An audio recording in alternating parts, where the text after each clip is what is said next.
Militan Hizbullah menembakkan 62 roket ke pangkalan militer Israel.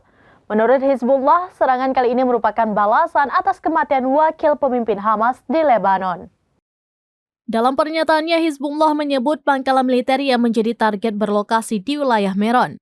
Tidak disebutkan apakah serangan tersebut menimbulkan kerusakan atau korban jiwa seperti yang dikutip dari Al Arabiya pada Sabtu 6 Januari 2024.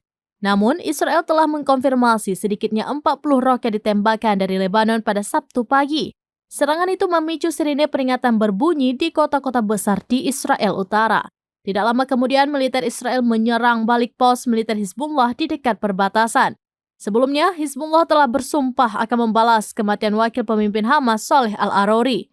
Arouri tewas dalam serangan udara Israel di kota Beirut pada Selasa 2 Januari 2024.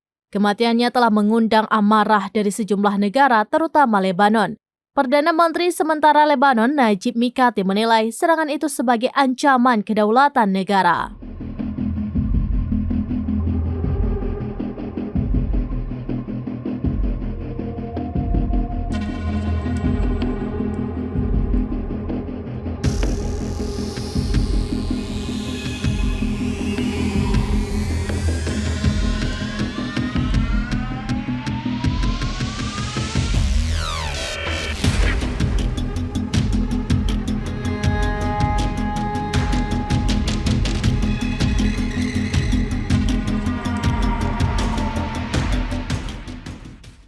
Demikian informasi terkini Syederalun. Saksikan terus beragam informasi lainnya. Jangan lupa like dan share seluruh akun serampines.com.